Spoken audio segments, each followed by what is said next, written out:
Kemudian kita masuk prinsip ke-8 sekarang, mengajarkan anak-anak tata cara mandi.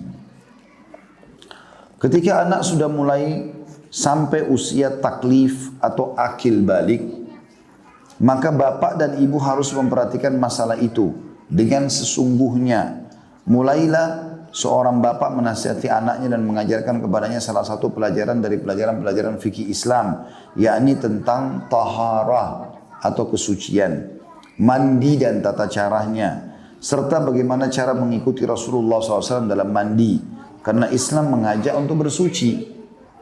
Dari Ummul Mukminin Aisyah radhiyallahu anha bahwa Nabi SAW apabila beliau mandi karena junub, beliau memulai dengan mencuci kedua tangan beliau, lalu berwudu seperti wudu ketika hendak sholat, lalu memasukkan jari-jari beliau ke dalam bejana, kemudian beliau menyela-nyela pangkal-pangkal rambutnya, lalu beliau menuangkan 3 gayung air ke kepala beliau dengan kedua tangan beliau, lalu beliau menuangkan air ke seluruh kulitnya. Hadis ini riwayat Bukhari nomor 248, 262 dan 272. Imam Muslim 316.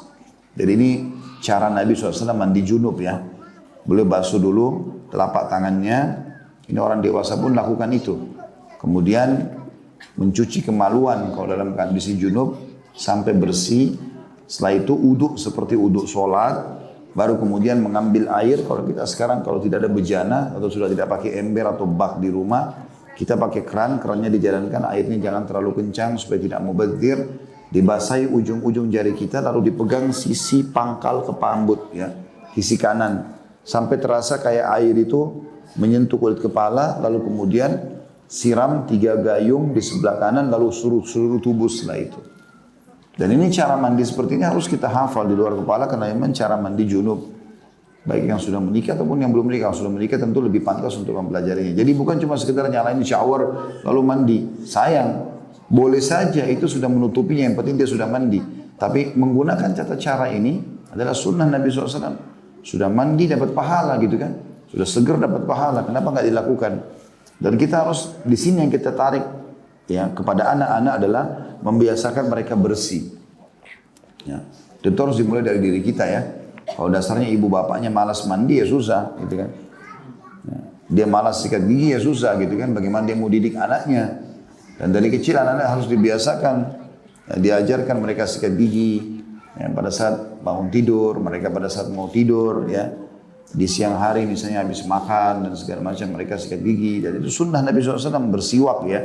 Tapi kalau siwak tidak ada maka menggunakan sikat gigi misalnya. Dan itu membiasakan diri dengan kebersihan. Membiasakan kalau cebok diajarin caranya gitu kan. Jangan dibiarkan saja anak-anak begitu. Masuk kamar mandi lalu dia kencing sendiri, sudah cebok nak sudah.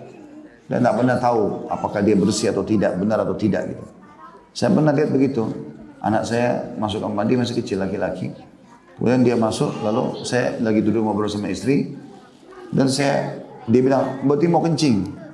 Baik, saya tadinya mau tahu sudah dididik belum sama istri saya gitu. Lalu saya tanya, istri saya kenapa enggak temanin kamar mandi?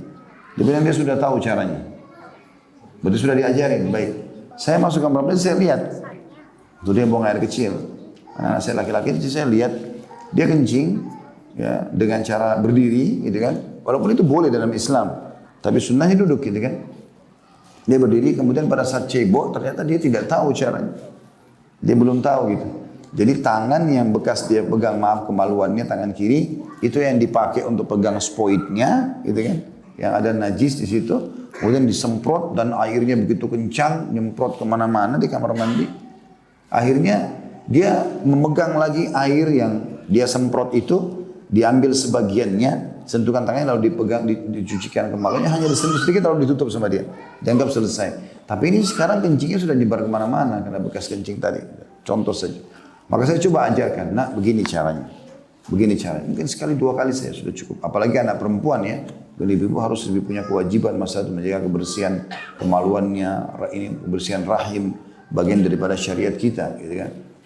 Sampai di dalam hadis Nabi SAW, saking pentingnya menjaga masalah kebersihan kemaluan itu, Kata Nabi SAW kepada laki-laki, kalau kalian pulang di malam hari, jangan pulang ke rumah kalian kecuali kalian sudah beritakan kepada istri kalian atau para wanita agar mereka sempat menyisir rambut dan mencukur bulu kemaluan, maksudnya membersihkan kemaluannya.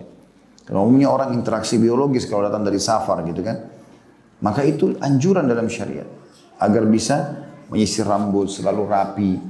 Kalau perlu jangan berikan kesempatan ibu-ibu suaminya melihat dalam kondisi berantakan. Itu juga si suami. Dia berusaha maksimal agar pasangannya tidak pernah lihat dia berantakan. Dia masuk kamar mandi, dia bersihkan dirinya semua, baru ketemu dalam kondisi sudah segar, sempurna. Itu harus dibiasakan. Supaya anak-anak juga melihat itu dan anak-anak juga terbiasa dengan itu. Jadi jangan bilang, ini kan sudah suami saya, nggak apa-apa deh. Rambutnya berantakan, kutunya jalan ya, di mana-mana gitu kan. Lagi sisir kutu di depan suami, janganlah itu. Nggak usah diperlihatkan itu. Gitu kan. Ini kutu saya banyak nih taruh di depannya, diperlihatkan. Untuk apa? Mau digorengin buat suami kan nggak mungkin. Kan nggak perlu. Jadi jangan buka celah ada penilaian negatif dari pasangan. Itu anjuran syariat gitu kan. Makanya dikatakan Nabi SAW sebelum masuk ke rumah boleh selalu bersiwak. Sebelum bertemu istri memang sudah bersihkan dulu. Alaihissalam mengatakan itu. Dan ini sunnah artinya sebelum interaksi lah gitu kan, dianjurkan. Maka ini semua akan sangat membantu kebersihan, interaksi dengan dan ini juga kalau kita ajar kepada anak-anak sangat baik. Jadi antaranya adalah mandi dan mandi bagian daripada syariat Allah Subhanahu wa taala. Ada mandi wajib yaitu mandi junub, haid, setelah suci dari haid dan nifas, juga mandi Jumat bagi laki-laki. Dan ada mandi yang sunnah yaitu menyegarkan badan. Nah, kalau kita niatkan merawat badan yang sudah Allah amanahkan ini, maka itu insya Allah akan jadi sunnah Nabi alaihi salatu wassalam. Kata beliau, seorang pendidik memulai menjelaskan berbagai fenomena yang nampak pada tahapan ini kepada anak-anak. Lalu menjelaskan tentang zat yang keluar dari tubuh manusia dan sifat-sifatnya. Serta apa yang harus dilakukan oleh seorang muslim ketika terjadi itu. Apakah harus mandi atau cukup bersuci. Juga menjelaskan kepadanya bahwa dengan hal itu dia telah memasuki usia taklif. Dalam kurung terkena beban kewajiban. Yakni perbuatan yang dilakukannya baik kecil maupun besar akan dihisap oleh Allah. Baik perbuatan wajib atau selainnya. Dengan sebab hal itu dia menjadi orang yang akan diminta pertanggungjawaban atas amalnya. Dan seluruh amalnya akan dicatat oleh dua malaikat yang diserahkan untuk itu yaitu Raqib dan Atid. Nah, jadi kita ajarkan kepada anak mana yang harus dia cebok, buang air kecil, buang air besar dengan tata caranya. Mana yang dia tidak harus cebok, maaf dengan keluar angin misalnya. Tapi dua-duanya atau ketiga perbuatan ini, buang air kecil, buang air besar dan keluar angin adalah membatalkan wudu, dijelaskan. Kemudian tata cara wudunya seperti apa, gitu kan. Kemudian mana yang merupakan mandi wajib. Ya, kalau anak-anak masih belum balik mungkin dijelaskan laki-laki tentang masalah mandi wajib itu ya, seperti mandi Jumat. Kalau kita mau ajar dia sholat Jumat misalnya gitu. Dan secara umum anak perempuan kita jelaskan mandi sunnah yaitu menjaga kebersihan, kerapian ya. Membiasakan menyisir rambutnya. Karena saya temukan juga banyak kasus terjadi itu ya. Ada di antara kerabat-kerabat kami begitu anaknya datang, rambutnya berantakan, bajunya kotor dan dianggap biasa. Bertemu dengan orang pun dianggap itu biasa. Padahal sebenarnya dalam agama Allah SWT kita dianjurkan tidak sengaja membuat orang lain menilai kita negatif. Harus kita hindari semua itu. Jadi jangan buka celah orang nilai kita negatif. Pokoknya penampilan kita, tutur kata semuanya harus kita jaga. Memang sudah begitu. Tidak boleh kita sengaja buat orang lain akhirnya menggunjing, memfitnah kita dan segala macam. Kata beliau, orang tua akan diminta pertanggungjawaban secara sempurna di hadapan Allah Ta'ala tentang pengajaran kepada anak-anak mereka dalam masalah-masalah ini. Masalah-masalah yang masuk ke dalam bagian agama. Bila mereka tidak mengajarkannya, maka siapakah yang akan mengajarkan mereka? Jalanan ataukah orang-orang jahat? Ataukah berita-berita dan majalah-majalah murahan? Masing-masing kita adalah pemimpin dan akan diminta pertanggungjawaban terhadap yang dipimpinnya. Karena itu kedua orang tua harus menyiapkan nasihat yang tenang dan tepat di mana dia dapat mengajarkan kepada anak-anaknya syariat yang hanif dan sunnah Rasulullah SAW. Juga perjalanan para sahabat dan orang-orang salaf yang saleh. Dengan itulah kita bisa melindungi mereka dari kejahatan tangan yang ikut bermain yaitu syaitan dari kalangan manusia dan jin. Ada juga yang saya ingin berbagi teman-teman yang saya pakai retorika ya. Jadi kalau saya mau menanamkan sesuatu juga tidak ada salahnya kita menyiapkan hadiah. Ya. Kayak misal mereka sangat suka dengan permen umumnya atau es krim. Maka bisa Bapak Ibu misalnya beli 2 macam atau 3 macam dari permen dan juga dari es krim itu. Kemudian hubungkan setiap bagian itu dengan prestasi tertentu. Misal sekarang duduk, baca bismillah, makan dengan tangan kanan. Ya. Kalau itu dijalankan, maka ibu atau ayah akan kasih hadiah yang kedua. Saya pernah terapkan itu. Yang tadinya mereka makan berantakan, itu jadi rapi. Karena mereka tahu ada hadiah yang kedua. Gitu. Ya. Atau kita hubungkan misalnya, sekarang makan ini ya, nanti kalau bisa membaca surah Al-Asr, maka ayah atau ibu akan kasih hadiah yang kedua. Kita perlihatkan, ini nggak boleh, kecuali harus ya dilakukan. Dan saya melihat, yang tadinya mereka kalau makan itu sering berantakan, belepotan, jadi enggak, karena kita hubungkan dengan itu. Nah, ada pendidikan dalam masalah seperti ini. Dan betul tahapannya kita kasih semua. Tahapan yang selanjutnya, nanti tahapan yang ketiga kita pikir apa lagi nih, misalnya dia harus lakukan apa, gitu kan?